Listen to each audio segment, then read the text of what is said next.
All right, welcome everybody. My name's Justin Parsons. The association asked me to look after some training for the association here, so I kind of took this on myself and the team of training committee members, and we've kind of decided the best route to go is these virtual sessions because there's no travel costs, no nothing like that. And it's a good time for us to get presentations out, some good information out. If you guys got any interesting people or topics you'd like to discuss, or somebody who might have a product or something that you want to presentation on, let us know because I'm putting the training schedule together for 2025. So thank you all for understanding. We decided to postpone this session that was scheduled for last week due to the tragic loss of a couple of firefighters here in the province. Out of respect for those departments, a couple great members, great firefighters, and like us all, we're thinking of their friends and families. So thanks again for understanding that and tuning in tonight. Like we are just chatting about, this is recorded tonight. Excuse me. So everything you say here is recorded. So the plan is to take this session, excuse me, and put it on the association's page under the members only. So that way, anybody who can't see it tonight, maybe your practice night's a different night, what have you, you'll be able to go in, have a look, bring it up, and watch it at any night. I also got to apologize for my name. I don't know why I put my name in for a virtual presentation, but anyway, kind of snarled that up. And like we said, this is a new platform. We were using the Google Meets, which we couldn't record. So now we're going to use Teams. So bear with us on that. And if we could all keep our microphones muted unless you got a question, because there's 60 odd people on, 68 people here. And if we all start talking at one time, nobody's going to hear anything. So I guess if you got a question throughout the presentation, please use the raise your hand button, okay?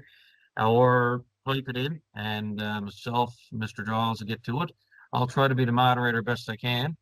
The other thing is, I know this is a hot topic. A lot of departments out there talking about this. A lot of departments out there talking about these inspections that's happening.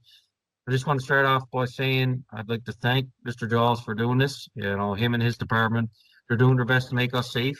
To do what we can, so that we can do what we can. So let's keep everything respectful. Just keep in mind, everybody got a boss, and this stuff, a lot of stuff. He didn't write this stuff, right? This is stuff from NFPA, stuff from province, what have you. By all means, ask questions, keep it respectful. Everybody's volunteer here. Everybody's part of the team. So without further ado, I'm going to be quiet. Turn it over to Mr. Giles there, and you got the floor, sir. So you guys see my screen now? The presentation? I do, okay. yeah. We got a couple of thumbs up, so we're good. Yes. So again, bear with me because I haven't used Teams a lot myself, but we'll get through it. So I guess first thing is who I am. I recognize some of the names that I was scrolling through. Some people that I've been to their departments, others I haven't. So I've been with the division now just over 20 years. And my title with the division is I'm the officer for the fishing industry. So then the question is, well, what is he doing in fire departments? So I'm also fire chief of Massey Drive Fire Department. I've been with Massey Drive now going on 23 years now. So I guess go back to a bit of history of why all of a sudden we started doing more fire departments. So as most people that have been around a while are aware, back in 2011, 2012, Fire and Emergency Services went around the province and they did assessments of all fire departments. Approximately 2015, they came out with a report from those assessments. And there wasn't a lot said about that report. I will say the report showed that the fire service throughout Newfoundland and Labrador was not in great shape. And there were some fire departments that were deemed unacceptable, even to respond defensively for a fire. So we didn't do a lot at that time. And we were doing some fire departments basically when we went into do a municipality. So back around 2019, the director of the time approached me and said, well, you're with the fire service, so maybe you can start doing more fire departments. So I made some attempts, and because, again, it's not my real job, and we had a number of serious accidents, and then COVID came along, we didn't get to a lot of departments. 3 years ago, I had discussions with my boss, and we decided that in order to make any impact, I was going to need a little bit of help. So I did take some other officers out. 3 from the St. John's office, 3 from Grand Falls, 2 from Corner Brook. And the intent was I went with them, went to fire departments, because none of those people were firefighters. Basically, this is what we're looking for. Here's the orders that we're probably going to write. If there's anything that you run into that's different or you're not sure about, give me a call. So that's been working a little bit. I've gotten to a lot more fire departments. Last winter, I spent about 2.5 months and I did a good many fire departments. And throughout the province, I've been Northern Peninsula, West Coast, Central, Avalon. Haven't been down to Burin yet, or that area, the Burin Peninsula. I was planning on doing it last week, but other things came up. So that's, I guess, why we're out there. We know there are some issues, and going through, even doing some of the municipalities in past, not strictly focusing on fire departments, it became quite obvious that there are some fire departments that are not doing the bare minimum requirements. So we're hoping to get to a lot more again this winter. It's my slower time with the fisheries, so it gives me more of a chance. So I guess first of all is who we are and what we do. So again, I'm in Occupational Health and Safety Division. We are a division of Digital Government Service NL. Currently, that could change with the next government because we've been with a few different divisions now. So the mandate of the OHS division is to maintain and improve health and safety standards. So we do this, we enforce the Occupational Safety Act, asbestos abatement regulations, asbestos exposure code regulations, OHS first aid, OHS regulations, and workplace hazards materials information, WHMIS, Radiation Health and Safety Act, and Radiation Health and Safety regulations. So we got a little bit of information there. The division throughout the province is responsible for enforcing legislation for 35,000 work sites, 17,000 employers, and approximately 233,000 workers. So there's about 20 of us. So not everybody's going to see us often. We try to get around as much as we can, but we get certain employers that need more of a focus, so they will get more focus. So our primary responsibility, we're the enforcement section. Workplace NL, which is another corporation, not directly part of government, but in support of government. They are the people, they do education, they do assessments. We are the enforcement. So we enforce legislation to address the health and safety in consultation with stakeholders. We maintain standards of health and safety for the protection of workers. So when I say stakeholders, we have various people throughout the division that are sit on various boards, forestry, fisheries, the Fish Harvester Safety Association, Employers Council, and so on and so forth. So we work with people to come up with better legislation, better standards. We prepare accident morbidity statistics of workers, and we investigate accidents and incidents. And guys, at any point, if there are any questions, raise your hand. If not, if you want to hold off till the end, I'm sure we'll have lots of discussion. So the compliance section, which is another group within our division, they're the technical support for us. They provide technical advice, internal and external, legislative interpretation, accident investigation, inspection methodology. They review investigation reports. So they're looking at increasing the likelihood of success. So once we do a report or an investigation, they review it. And if they think there's means or should be, I guess, put further up the line for prosecutions, they would make those recommendations. It affects health and safety in the province's worksite and leads to improvements in the internal policies, procedures, legislation. Standards and regulatory reviews. So these people are the information analysis recommendations. They produce statistical information, workplace accidents and illnesses, which we then focus a lot of our enforcement activity on. They're responsible for our resource center and to maintain archived records. The occupational health section, more of the, I guess, the scientific side. The primary responsibles mirror us, so they also do inspections with us, and they also do their own type of inspections. Industrial hygienists, we have an officer 3 in healthcare, we have a radiation officer, hazardous material officer, an ergonomist, and there's an assistant there.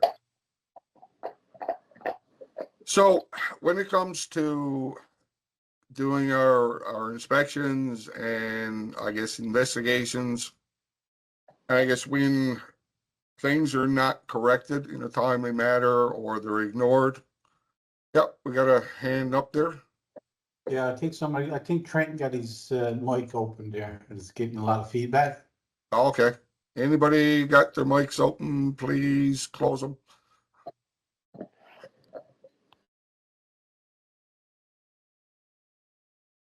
All right. So when you look at, I guess, the pyramid, so at the bottom of the pyramid, we're out doing our inspections. And we may issue orders, and then we'll follow up to see if those orders are completed. If they're not, we'll probably give some extensions and do another follow-up. Then if they're not done, there's a registered letter sent out. Then we follow up on that letter, and if they're still not done, then it will most likely go for prosecution. So our authority under Section 26 of Occupational Health and Safety Act, the ADM or officer may enter a place of work at any reasonable hour, require production of documentation and remove them, conduct tests, take photographs, inspect and collect samples, conduct investigations to determine cause, and compel the attendance of witnesses and take evidence under oath. So we can enter any workplace at any time.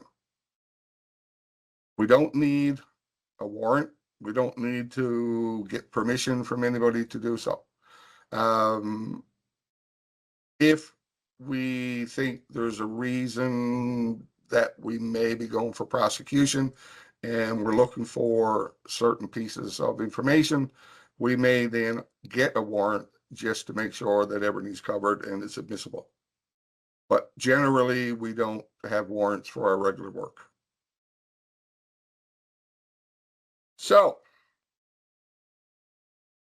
a few of the fire departments I've been into, I will say that, and I've said it before at other meetings and trainings, we have 83 people or groups here tonight. The people that are here are the converted. They're the ones that are attending trainings. They're the ones that are looking for information. They're trying to improve and do better in their fire departments. There are approximately 260 fire departments in the province. I go to conventions and pretty well every year, and we see the same faces. There's a few new people now and again, but not as many as there should be. Because of that, there's a big difference in what we're seeing in fire departments. First one I wanted to talk about is the apparatus or vehicles themselves. I've come across vehicles that up to 5 years without an annual inspection.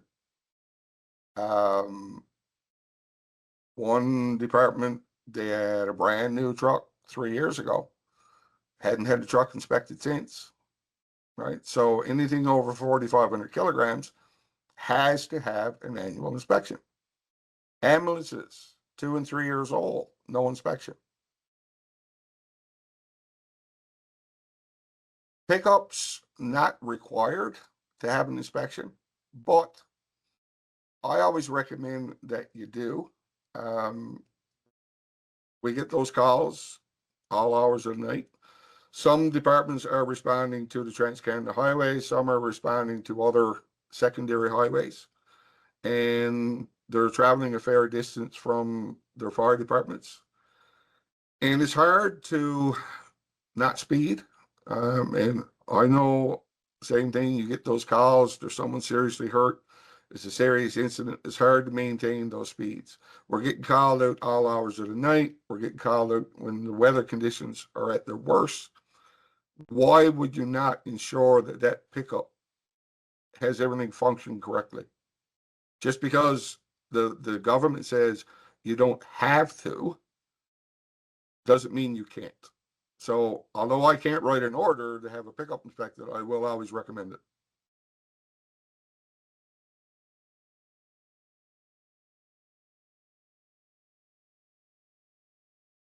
So response level, defense, offensive. First of all, I mean, whatever you're saying you're responding to, if you don't have the training for offensive firefighting, well then don't say you're offensive.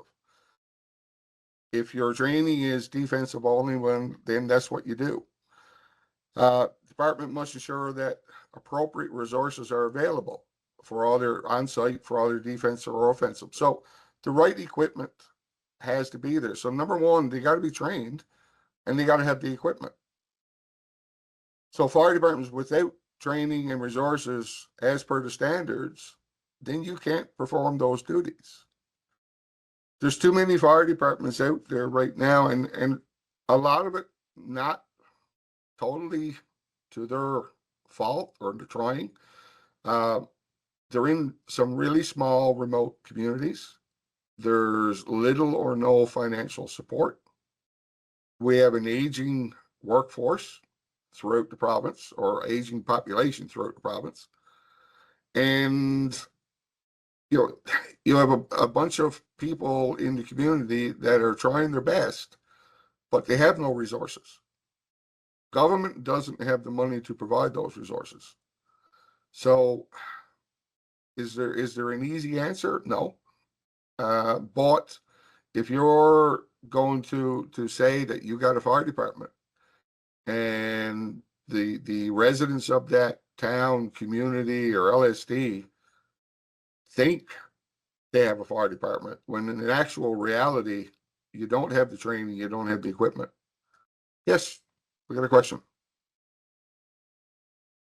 Robert? Oh, turn on your mic, Robert. Yeah, no, I don't see a slide, so I didn't know if there was a slide show presentation for this or not. That's the only question I had there.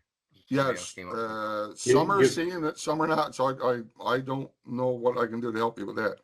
You Okay. click the grid. You click the grid down on the bottom across from those two arrows, and you should be able to get the slides showed there. Where to go? I don't see a view. where it says, where did I guess everybody don't see the actual slide number of like 11 of 19, and then on the other side that is a grid view, and there's 3 dots, more actions. Okay, so what do no, I don't see it there, but all right, whatever it is, I'll just keep going as it is, I guess. I'll figure it out. Well, if anybody Just- wants a copy of this, I'm sure we can get it to you. And if you go up to the top, there's a button there that says view, VIEW. Click on that, you might get something.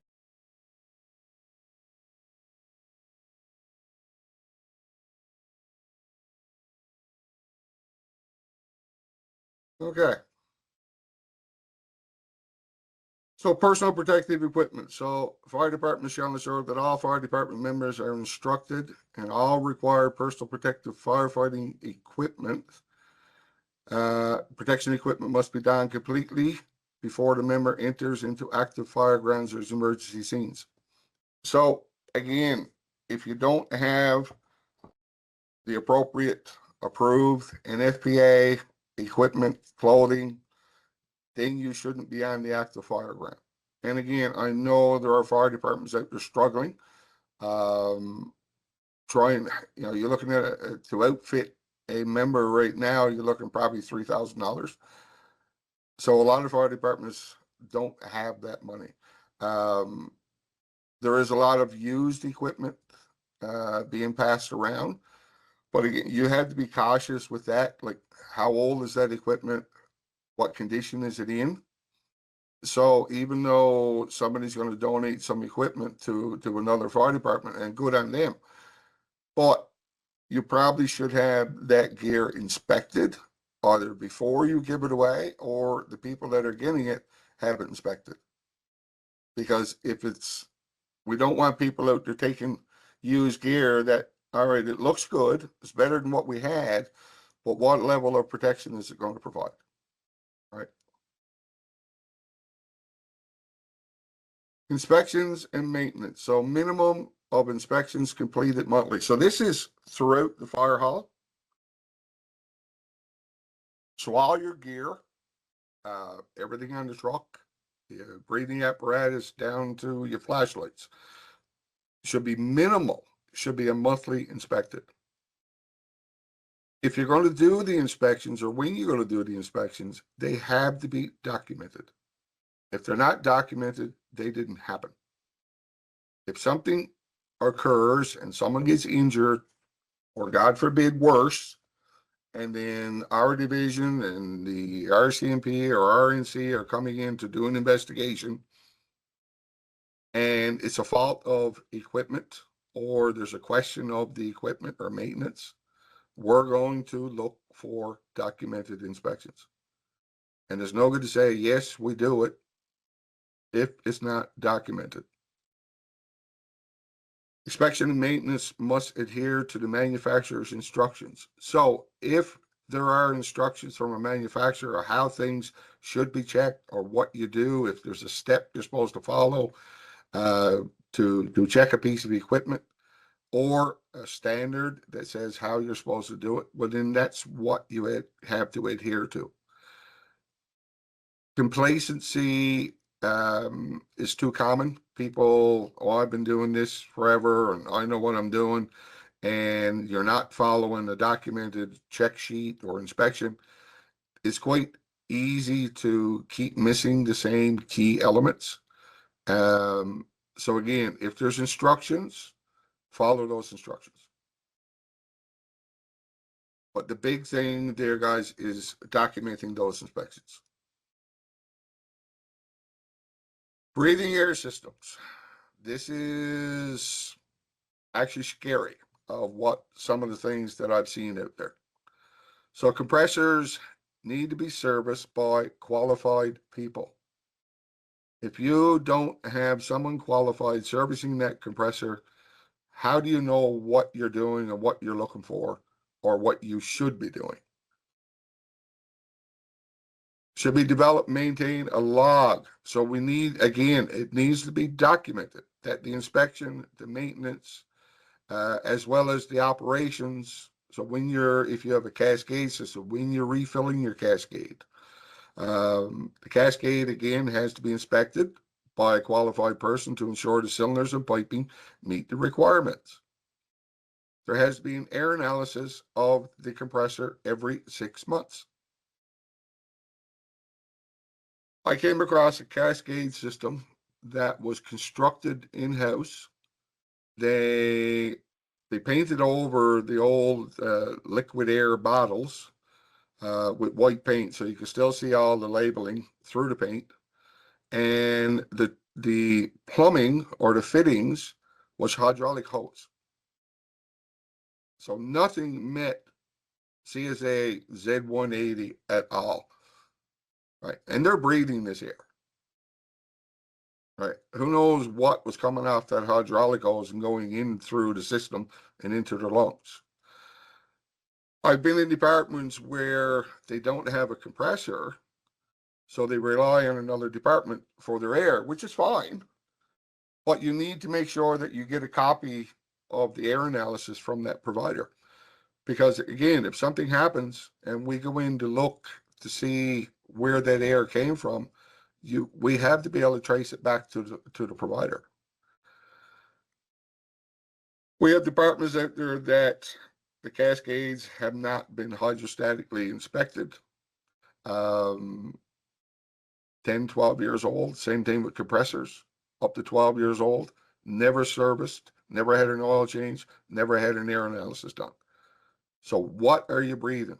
They don't know and I don't know, because unless it's tested and is maintained, we don't know what's coming out of that system.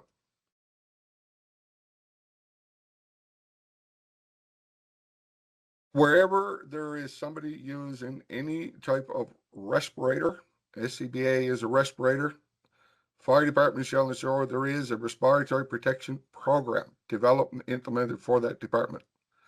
Copy of the program, all relevant records, fit testing, hazard assessment training records shall be available. So respiratory protection program is basically, this is what we're going to do. This is how we're going to maintain our breathing air system. We're going to ensure that people are fit tested. We're going to do our medical surveillance. We're going to do our inspections. So this is the document saying, this is how we're going to do what is required for all respiratory protective equipment. Everybody needs to have one of those developed, and you have to follow it. Now, there are some departments out there, some municipalities that have great programs.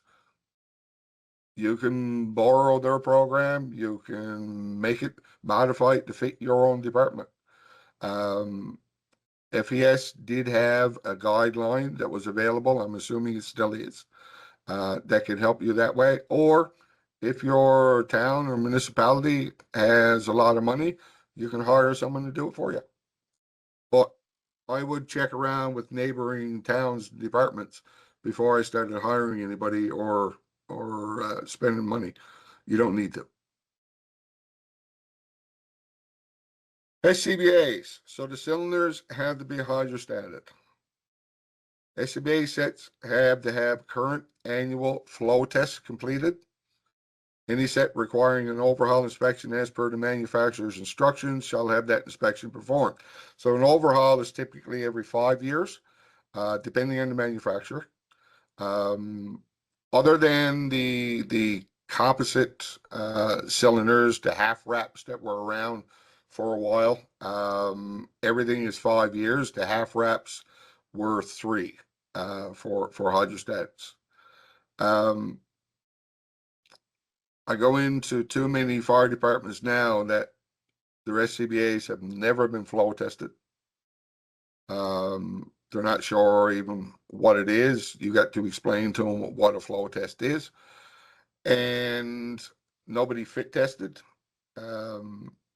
Number of fire departments with a lot of members with full beards, which you cannot wear an SCBA if you have facial hair that interferes with the seal.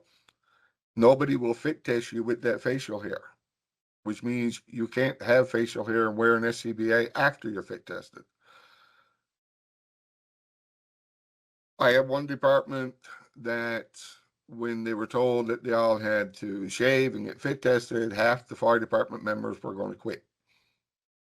Well, if your beard is more important than your life or the life of your fellow members, well, maybe being a member of the fire department is not where you should be. All members of the fire department that may wear self-contained breathing apparatus have quantitative fit testing. So, yeah, we have a question. Or is that just a thumbs up? I think it was a thumbs up. Sorry. Wayne, I think you got a thumbs up there, and Yeah. you do have a question. Jim Okay. has James Barnes, I guess that's Jim. Got a question there. Will you be enforcing the 10-year on turnout gear? Right now, no. And we've had some discussion on that. Again, it comes down to, doing your inspections. If you have gear that's been damaged, or you have questions or gear that needs repairs, make sure that it's done by a qualified person. I had to take a suit a little while ago, and one of the cuffs frayed. And so, first of all, we had to wash it, we had to pack it up, it had to be sent to Ontario, which was the closest place that was authorized to do the repair. They replaced the cuff and they sent it back. I understand, when you have people in the 10-year, if you have paid firefighters or career firefighters or fire departments that are in their gear every day, absolutely, in 10 years, there's probably not going to be much left of that gear. Most fire departments, and I hope I'm one of them, that my truck never moves. And there's gear in fire departments that's probably 10, 12, 15 years old that has never seen a fire. Are you going to take that gear and throw it out? Well, right now, we're not enforcing that. But again, the important thing would be your inspections. And if there's any obvious damage, then the gear should be taken out of service. If you're questioning and you want to get your gear checked by professional people, go back to your supplier. They would have reputable people that could check your gear and say if it can or if it should come into service. Wayne, But currently we're not. Wayne, Jeff Jackson here at Trinity South Central. Just a procedure we got here in our fire department is our offensive firefighters, they follow the standard. So if they're going inside buildings, they're going to have the turnout gear that's meeting the standard, and that's just the standard that we use here, right? Right. Yeah, and good for you.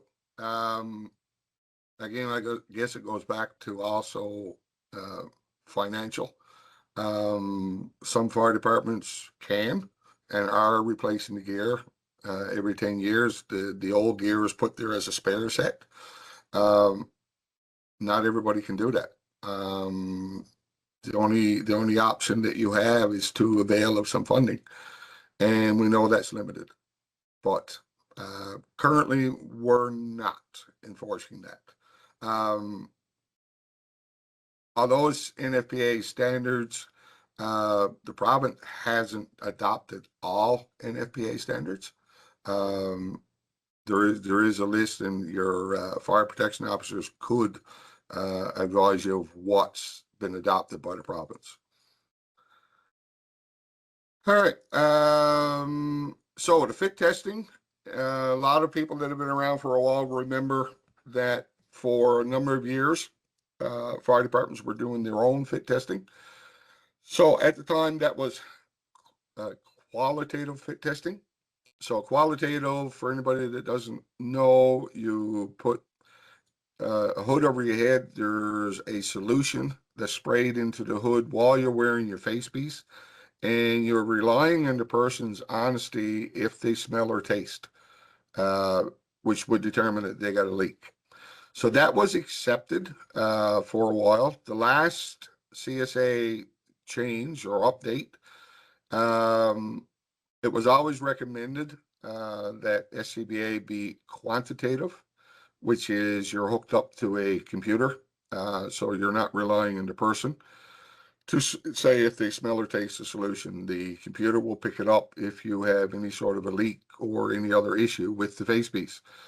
And right now, the standard says that qualitative fit testing can be used for anything other than SCBA. So anybody with SCBA has to have quantitative. We were, I guess, a little lenient on enforcing that for a couple of years. And the reason for that is there were very few people around that had the equipment to do that. Right now, there are a lot more providers that can do quantitative fit testing. I know certain providers, the companies that provide SCBAs, they have people that are traveling around the province. They can come to your fire department. They can do the flow tests. They can do your fit testing on site. You know, maybe they can't get to all fire departments, but if you have a number of fire departments in an area and you all get together, maybe you can get them to come to your area and cut down on the cost of having this done, because everything comes with a cost. But we have to get these fit tests done, and we have to get the SCBA's flow tested and any other inspections that are required. Again, we need to document that your SCBA maintenance and inspections are done. So if you're taking the gear off, a minimum of monthly, and that gear should be checked to make sure it's functioning and functioning correctly. That there's no dead batteries, that there's no cracks, there's no tears. That needs to be done a minimum of monthly. Some fire departments are doing this weekly. Some are not doing it at all. And when it comes to your cylinders, when were they last refilled? When were they last hydrostated? And documenting some way of identifying the cylinder. There is a serial number, but they tend to be a bit long. And if you have a bunch of cylinders that came in around the same time, they're probably very similar serial numbers. So what a lot of departments are doing is just numbering. So 1 to 20 or 1 to whatever number of cylinders you got. And that way you can identify those cylinders more easily. This is fairly new. So fire departments are nowhere in our training. Doesn't say we do traffic control. If a fire department is going to do traffic control, they are no different than any other company, employer out on the roadway that's going to be doing work. If you're going to have a person in the road doing traffic control, you have to follow the highway traffic manual. In the highway traffic manual, it says that, or shows, depending on the type of road, depending on the speed, what signage is required. So what fire department has a spare pickup to carry all the required signage that needs to be set up? I don't think anybody does.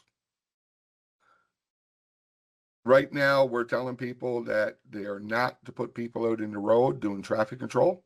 Yep, we got a question.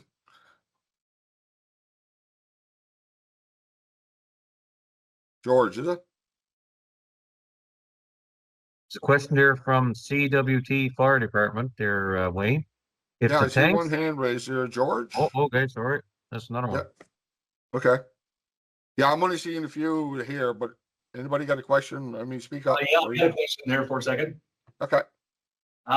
You're saying there that we have to basically stick to the transportation infrastructure's traffic control manual. Yes. Now, I work for transportation infrastructure. In order for us to be able to set up signs, we have to have a specific traffic control course. So in order to utilize that, we as a fire department now also have to have that type of training. Right now, today, Yes, but I'm gonna a little bit more information there. But right now, today, that's what you would have to have people train in TCP1, and you also have to have somebody or some people train TCP2, because TCP2 is the person that is going to determine what signage is required and ensure that it's placed appropriately.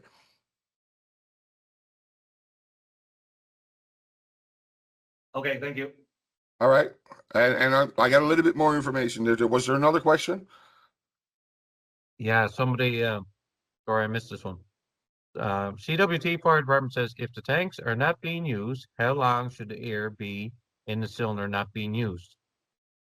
Okay, so if you look in the CSA standard or NFPA standard, it will say the air should be changed out at least annually. Personally, I think that's a bit too long, but annually would be the longest that you could leave air in the cylinder and not change it out.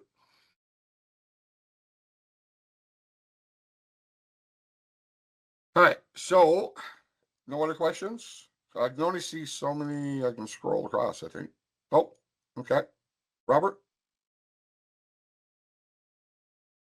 If we go on the scene of an accident on TCH or any roadway, to halt traffic both ways, pretty much, right? Right. Okay. So again, so I'll go on with this. So if you look in the highway traffic manual right now, there is one diagram for emergency response. And some people here may have done the emergency scene traffic control management that FES had out. So currently, right now, if you had a copy of the transportation or traffic control manual, and you can go and look at it online, there is one diagram that shows using two apparatus, and there's a taper either side of the apparatus. So the apparatus is angled across the road. The scene is in between the two pieces of equipment. There's tapers and there's some delineation along between the two apparatus. Now, if that means, so we get a call and we have no idea what we're facing until we get there. So initially, you're probably going to pull the apparatus across the road and block the road both ways until you figure out what's going on. Now, that could be a very short period of time that you realize, okay, well, maybe we don't need the whole road blocked, but we still have to protect our members. So that means using the apparatus, using the delineation. The only person that's seen, if you look at the diagram, and you can all go in, like I say, on the government site and look at this manual, and there is a person that is there as a spotter. So they're not actually out doing traffic control. They're in by the apparatus just to basically warn if somebody's flying through the scene, which we've all seen. But typically use the apparatus, block the road partially, completely, make it safe for you and your members. Now, if the police want to do traffic control, they can certainly do traffic control. If you have a municipality that can send somebody out with the signs, trained and qualified to do so, if it's going to be an extended scene, most likely you're going to get the transportation infrastructure involved, and they're going to come out and set up the appropriate signs. Or there's going to be one of the companies hired to do so. So in saying that, we are in discussion. So when I say we, our division and the fire commissioner, because we realize this is a problem. Forever and ever, fire departments were out there doing traffic control. But the law says that we can't be doing it as it stands. So there's probably going to be a change. There's probably going to be a deviation to the regulation. Most likely is going to require some type of training. But what all that entails right now, I have no way of knowing. Nothing has been finalized. There has been some discussion back and forth, but nothing is hammered down yet. So as of today, if you can't follow the traffic control manual, then you don't be out in the road performing traffic control duties. Use the apparatus to block the road. So if you have stop slow signs on your trucks at this time, best thing to do is take them off your trucks because you're not allowed to use them.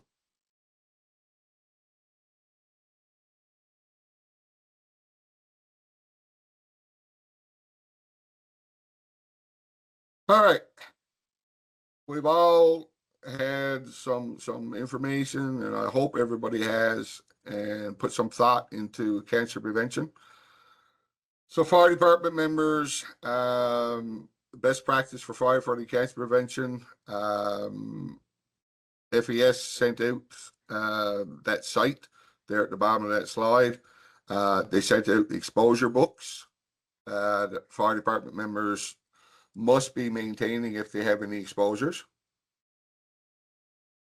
There are also a lot of resources, YouTube and Google, and everywhere else, about firefighter cancer prevention.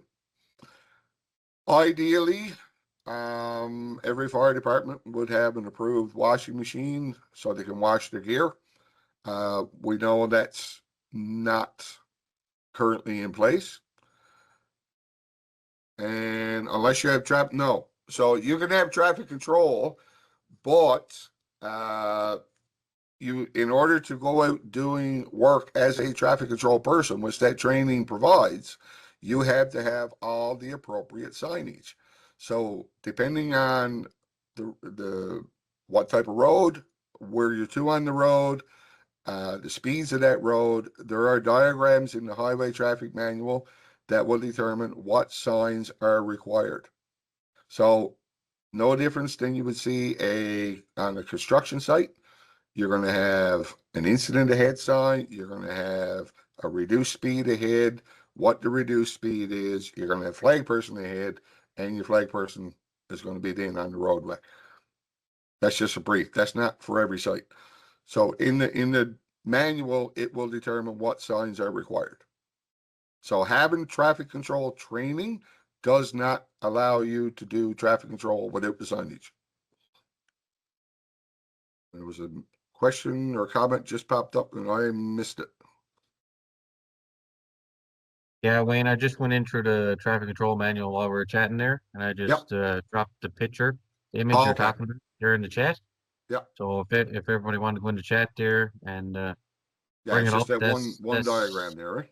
yeah, that's right from the traffic control manual. I just got it that time, and I just Glad to Googled see it. traffic control manual NL, and it brought me Yep. right to. That is the law.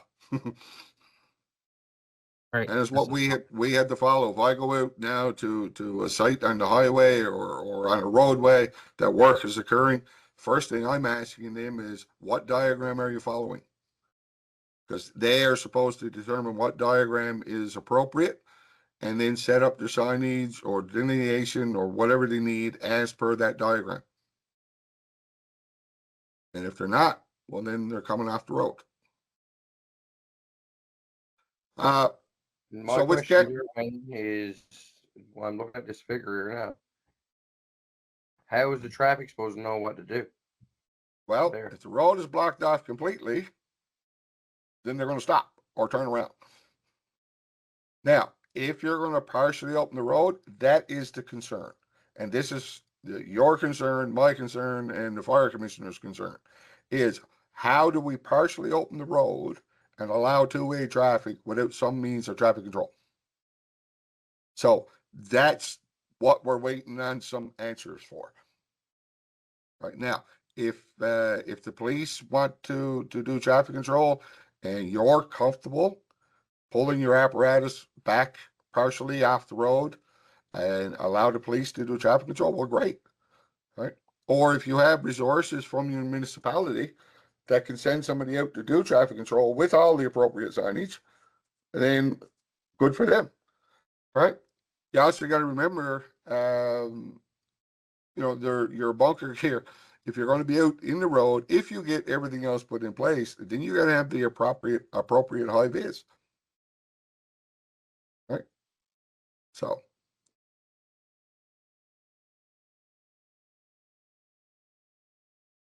Okay, the RCMP, no. Police have a little bit of, I guess, different authority and different training when it comes to traffic control. They're using their vehicles. They don't use their high vis enough, because I'm after telling a couple of police officers to put on their high vis.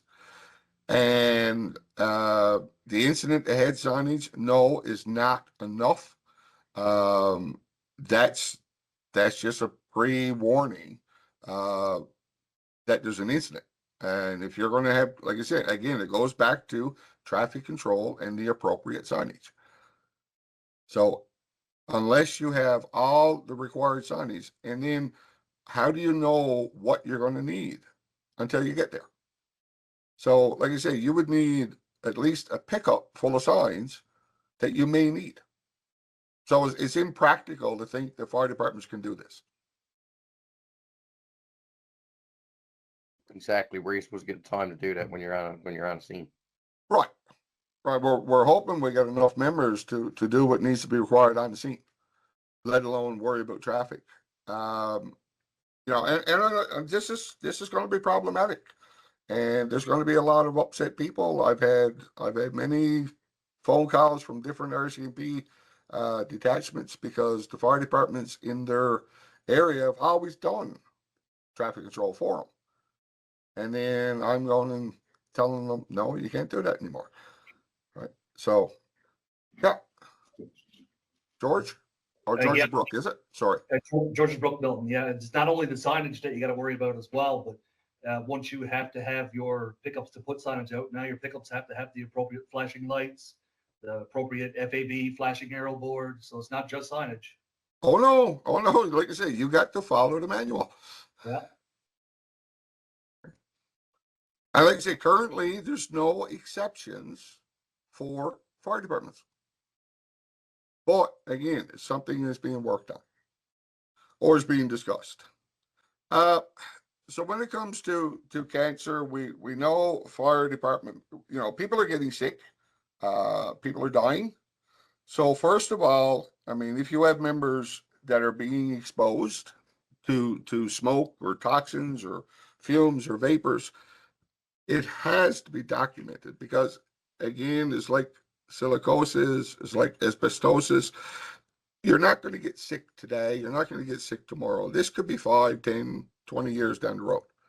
If you don't have those documented records, how are you ever going to show that you were exposed? So if you don't have the books, see if you can get the books, or use some other means of documenting that your members are exposed. The members have to do this themselves. The incident command or whoever's in charge, or when you get back to the hall, you got to make sure that the members are doing this. Right? Before they leave to go home, they need to fill out those exposures if they're exposed. When it comes to how we're going to reduce our members' exposures, there's no, I guess, one way to do this. Like I say, ideally, everybody would have an approved washing machine. Everybody would have showers in their fire hall. Everybody would have extra gear that people can put on, which is not reality. But when you're on scene, you know, coming up with a very simple gross decom, the gear is taken off on scene. You're not getting back aboard the apparatus or your own vehicles. At no time should bunker gear be put in a personal vehicle. Everything is on that bunker gear in any vehicle. You get in that vehicle with that gear on, or throw it in on the back seat. Now that vehicle is contaminated with whatever is on that bunker gear. So anybody else now gets in that apparatus, they're also contaminated. That could be your children, your grandchildren in your own vehicle, or the day we got open house at the fire hall. Where do the kids want to go? Up in the trucks. So if those trucks are contaminated and you haven't cleaned them from the last call, well, now every kid that's climbing over the seats is now contaminated with all those unknown cancer-causing agents. So we got to stop doing what we've done forever. We got to start thinking about ourselves and how can we protect ourselves and our families. So doing, like I say, doing a gross decom out on site, bagging the gear, getting it back and getting it washed. Firefighters themselves wiping down, wearing N95s when they're handling that dirty gear, wearing gloves, and washing, having a shower as soon as possible. A lot of it is not difficult to do. A lot of it we can do with very little money. To do up a little gross decom kit, 5-gallon bucket, a scrub brush, some gloves, some wipes, some dish liquid. We all got water on the trucks. You can give a pretty quick wipe down of the firefighter before they start taking off their gear. At least you're getting the big visible stuff. But then what can't we see? This is why it's important that all fire departments either have a washing machine or can so many fire departments in an area get together and get one of these machines between you. It's not like some departments probably have no exposures in the run of a year. Others have a lot. But if you don't have a lot of exposures, it means you don't have to wash the suits that often. So it's something we have to start thinking about. So when I'm going in, this is the discussion I'm having. I said, start thinking about what you can do. Some departments, like I said, do have washing machines. They should be approved washing machines. Residential washing machines are not recommended. They can actually damage the bunker gear because they have an agitator, and some of them actually spin too fast that they can cause damage to your different layers of your bunker gear. So everybody needs to really start thinking about this. So other things that we're seeing, and this is, no difference than we see in a lot of other workplaces. So stairways. Stairways are not intended to be used for storage. Stairways had to be in good condition. And they got to have a guardrail. If they're more than 4 steps and there's an open side, then it needs to have a guardrail. Overhead storage. So a lot of fire departments, I have no idea how many washes before the bunker gear will break down. That would be a question for your provider. And again, it would be depending on what you're washing it in. Is it an approved, an FPA approved washing machine or extractor? Or is it a residential? And what type of soaps are you using? No, nothing else should be used to clean it.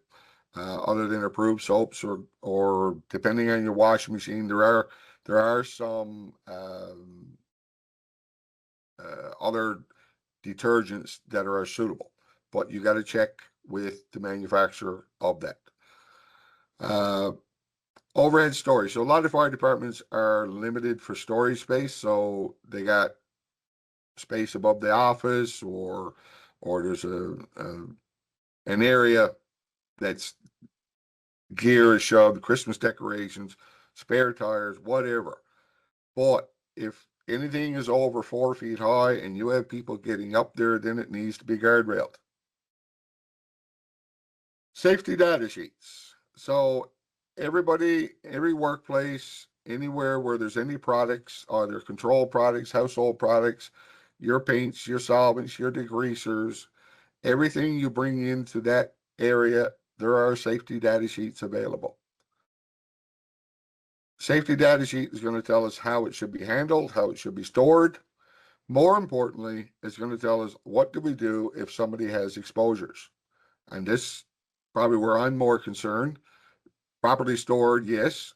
But do we need emergency eye wash? Do we need emergency shower? And if we have those, well, what do we need? So if you look on the safety data sheet and it says flush the eyes with plenty of water, then a small handheld 1 liter bottle is fine. I would guarantee that every department has something in their area that says flush the eyes for 15 minutes. Well, that means you have to have an eye wash that will flush the eyes continuously for 15 minutes. If there's anything there that requires more than that, I would suggest that you probably look at replacing it with something that's less corrosive that still does the job that you need done. Because once you go past 15 minutes, you're looking at a plumbed eye wash put into your fire hall and possibly a shower.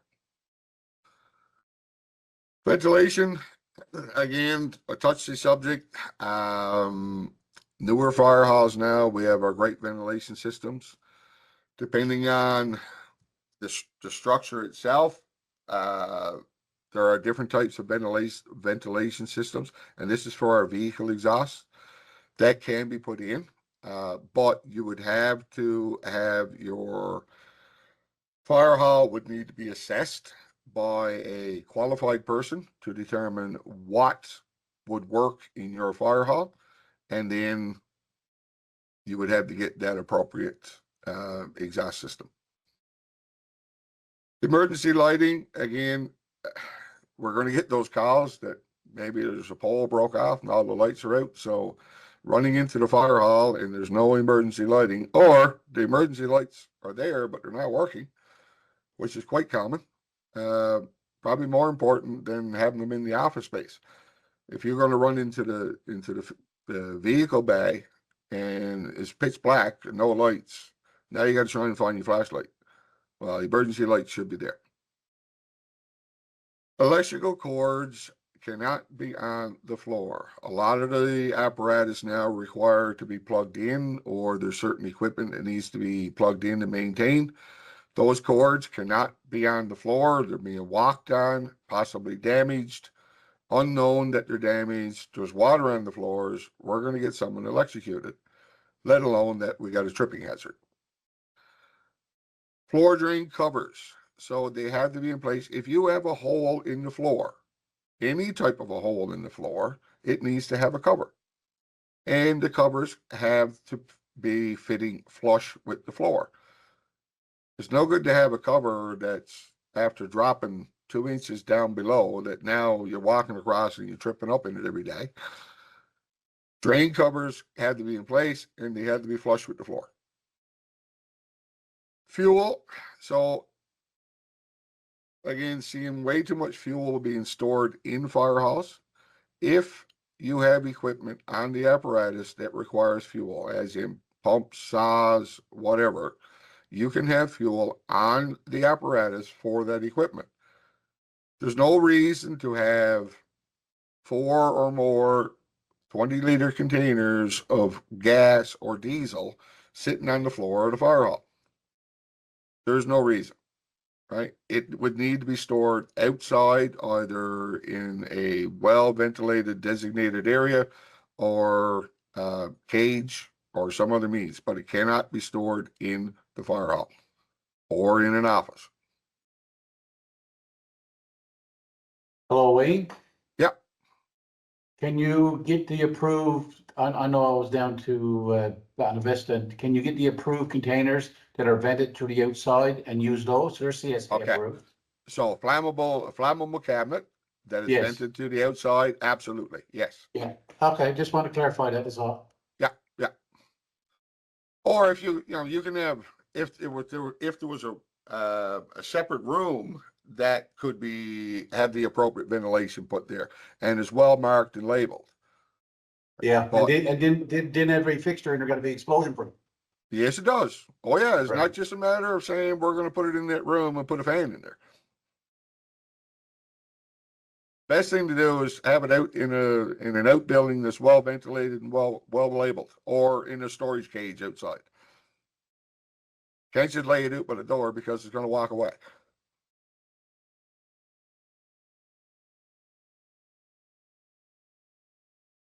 All right, so that's, I guess, the common areas that we're seeing, or the most common things we're seeing. Not saying that's everything we're seeing. So right now, I'll open it up to any questions.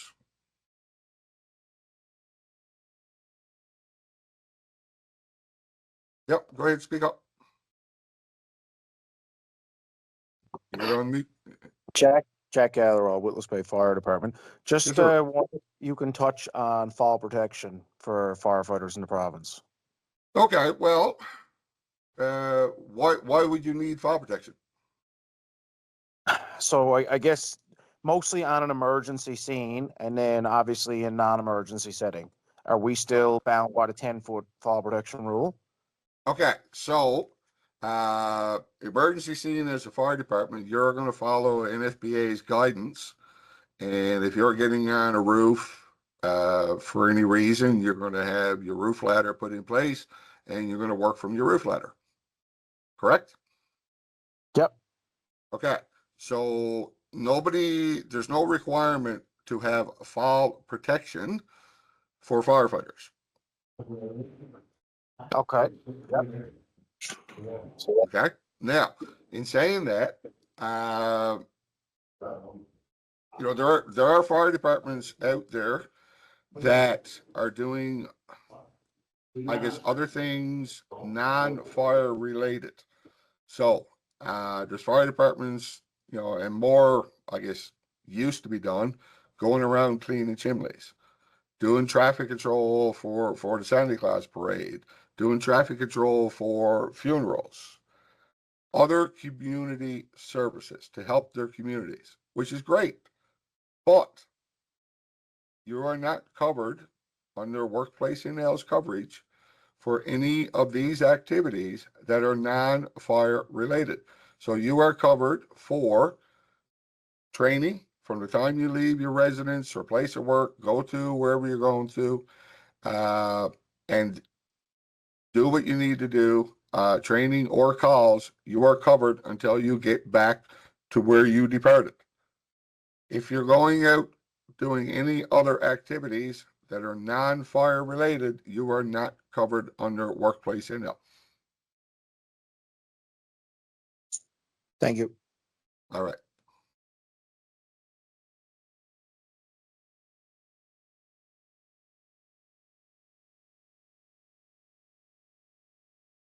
You still got your hand up, Jack, or another question, or? No, trying to figure out how to get it off. I'm not used to. Okay. Oh, here we are. Any other questions?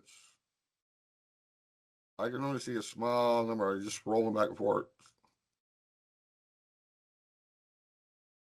Must be some questions.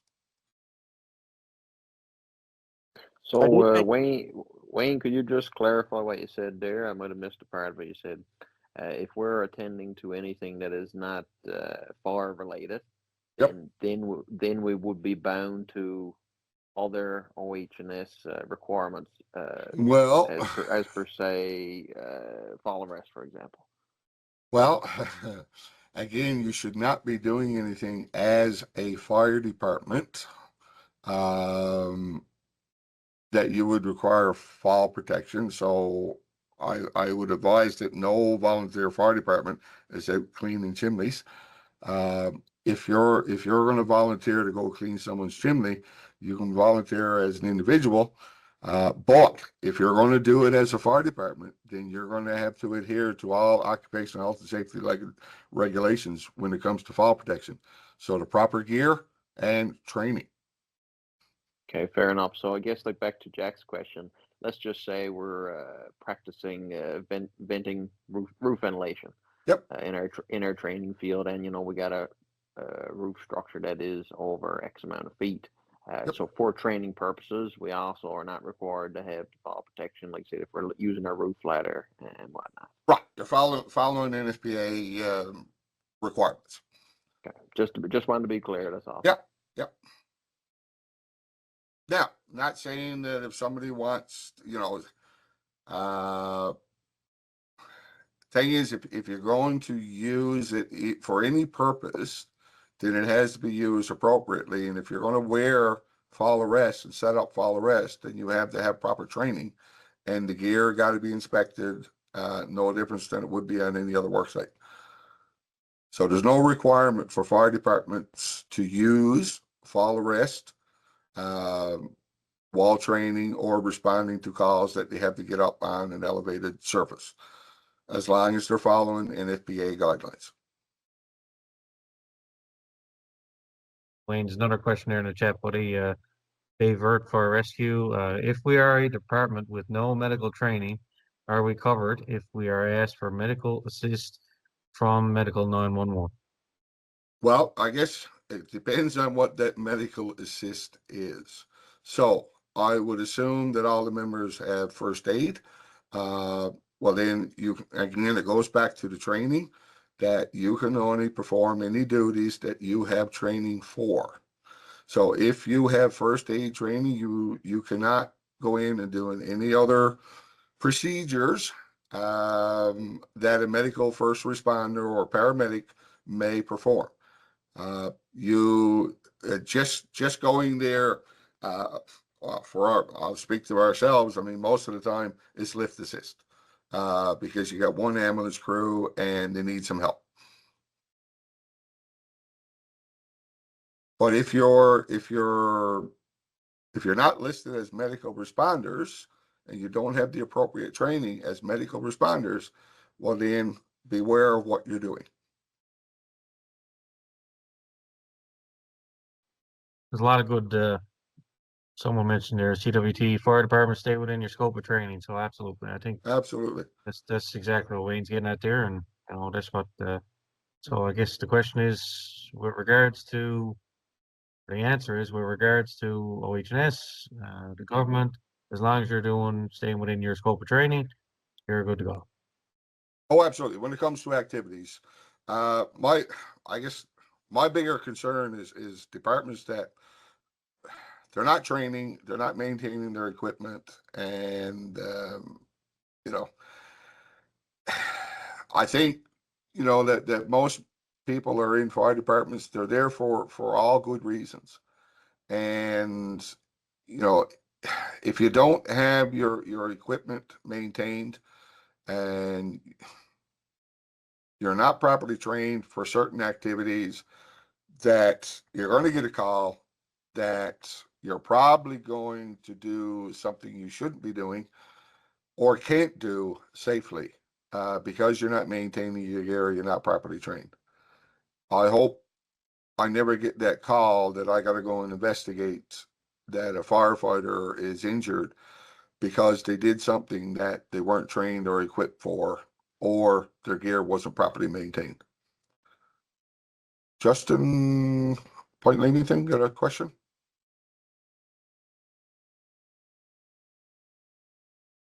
Yeah, was there any word on the first responder first aid? We were told now that this is something new. We might have to have all hands get, or at least 80% of our department. Well, it goes back to what if you're going to be medical responders, well, then you're going to need the next level of training. Basic first aid is not going to be appropriate, right? Yeah, since this 911 come about, we are getting a few little calls like for different things. Like we're just trying to figure it all out right now and what to actually be at. Right. Well, again, I think if you're going to, have yourself listed or respond to medical calls, well, again, we got to make sure that we have the people appropriately trained and appropriately equipped. that's a better question for your fire protection officer. As It's for more, what training is kind of, going to be required, absolutely. yeah, But that's, again, it not goes really an back OHS to question. It's a good question. All I'm Jack, saying. Jack, I just got a quick question for you. Do you have are you in a municipality with a town council or local service district? For me, we have our fire department services 2 municipalities, and we also service 3 local service districts. So for myself, it's kind of complicated because I have 2 town councils that I somewhat answer to, and then 3 local service districts. Okay, and the only reason I ask is that I've heard this question brought up, several times before from other departments that, are having that type of issue. And really, it comes back to what level of service your town wants to provide. Because at the end of the day, of course, the town council is going to be the one that makes the final call on, do we want our fire department providing that level of service? If they do, great, you got to have the training. If not, I know one department, that they said, no, we don't want our department to provide medical service. So therefore, They're as per their council, they're not to You do got it. me They're not to do it, mixed right? up with, I think it was Bayvert you were looking for there, but yes, no, I totally agree with you. Oh, okay, no, I thought you were asking about the medical thing. My apologies. But I guess it goes for anybody, right?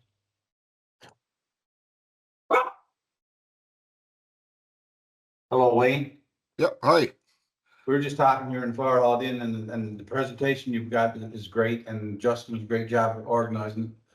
But the strange thing about it is you're preaching to the choir here tonight, I think, and the people that needs to hear the message are not getting that message. Absolutely, I totally agree.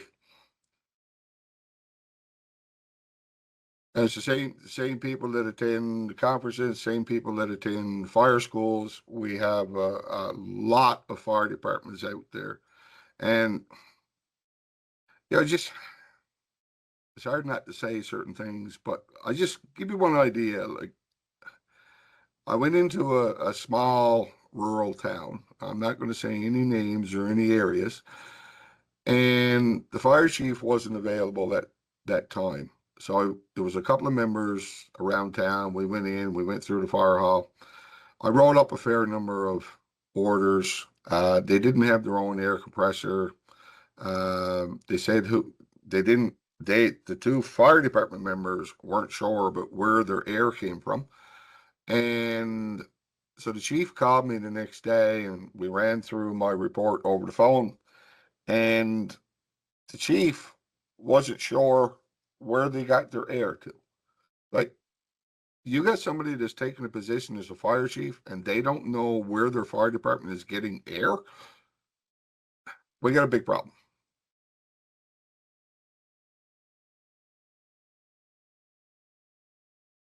Yeah, no, perfect, Wayne. Thanks. There's another question here. I think Jack Gatherall got another Yep. one. Go ahead, buddy. Yeah, so Jack Gatherall, Whittlesey Bay Fire Department. I just made a couple of notes while you were giving your presentation. It's a fantastic presentation for a lot of fire departments, I think, across the island. And I think it's a great point that someone just made that unfortunately it'd be nice to have a few town council members to be sat in on this because a lot of it sometimes falls beyond us. But I did make two little notes that I wanted to bring up that for those of you guys that don't know me, I've recently took over a small fire department as the career fire chief. So I've been making a lot of advancements, obviously going from that volunteer to composite kind of stage.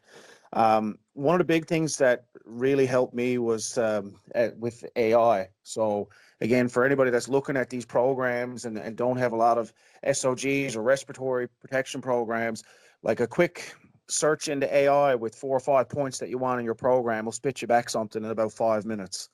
The other thing that I had was one of the biggest improvements that we made in our department that, is checking a lot of these boxes is the software. So if you guys can afford it, there are some local guys that sell it as well as at the convention. I don't want to promote any names, so you can certainly do your research.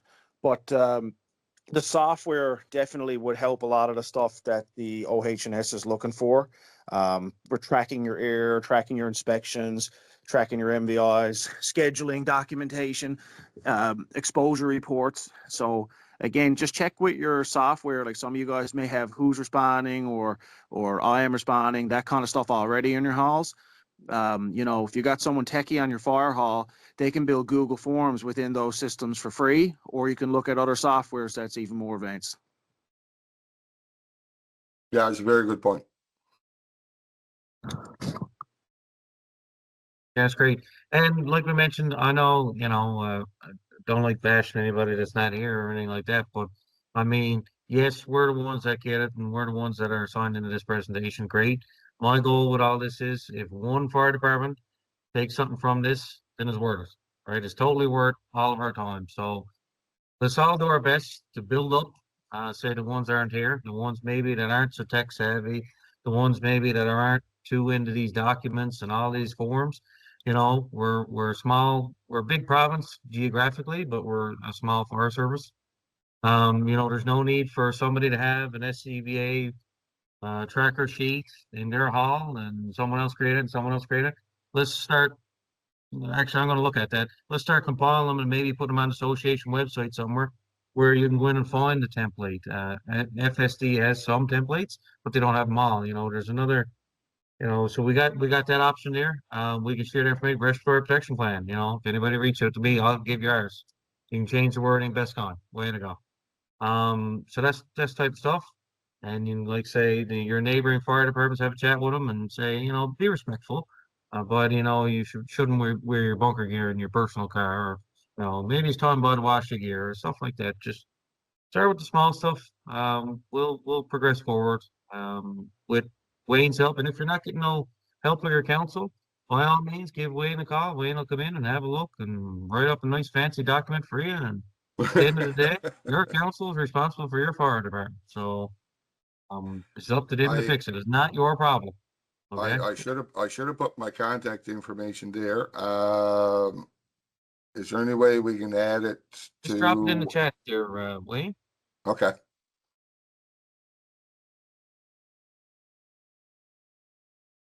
Yeah, okay, now you're asking me to, okay, in the chat, here we go.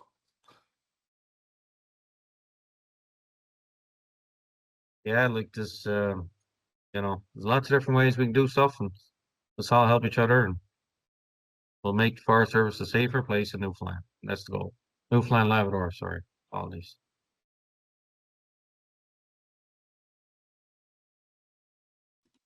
Agree 100%. This was a really good presentation, and if anybody needs any help, I'm pretty tech savvy, so just reach out to me. I can give anybody a hand that needs a hand with forms or anything like that. It's not a big deal.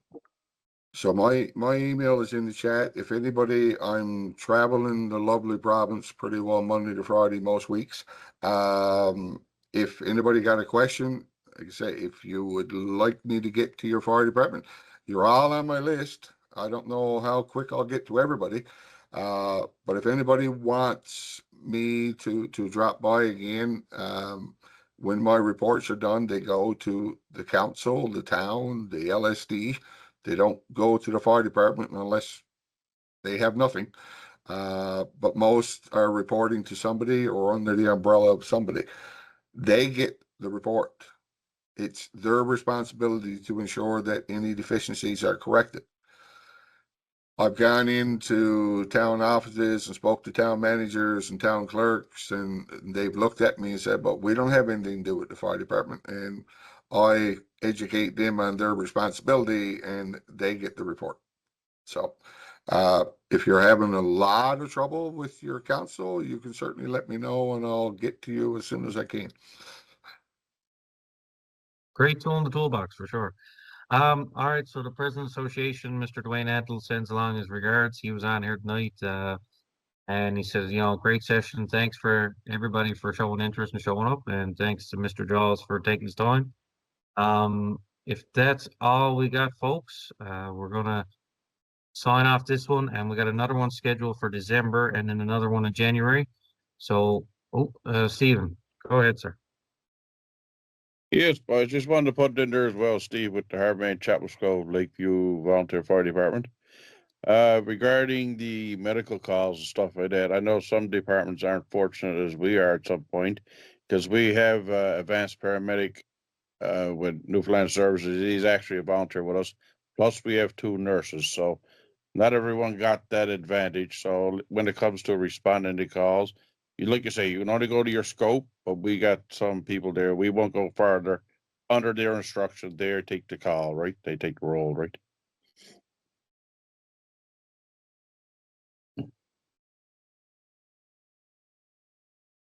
Yeah, it's great. Perfect. Yeah, so that's all I had. If no one else got anything else, also, like say, if you guys know of anything you'd like to see in our winter sessions now, let me know. Or if you got anybody that wouldn't mind doing a presentation for us, let us know. We'll get them set up and we'll go from there. Thanks again, guys, and have a good night. Thanks, Wayne. Thanks for the invite, guys. Appreciate it. Oh, buddy. Appreciate it.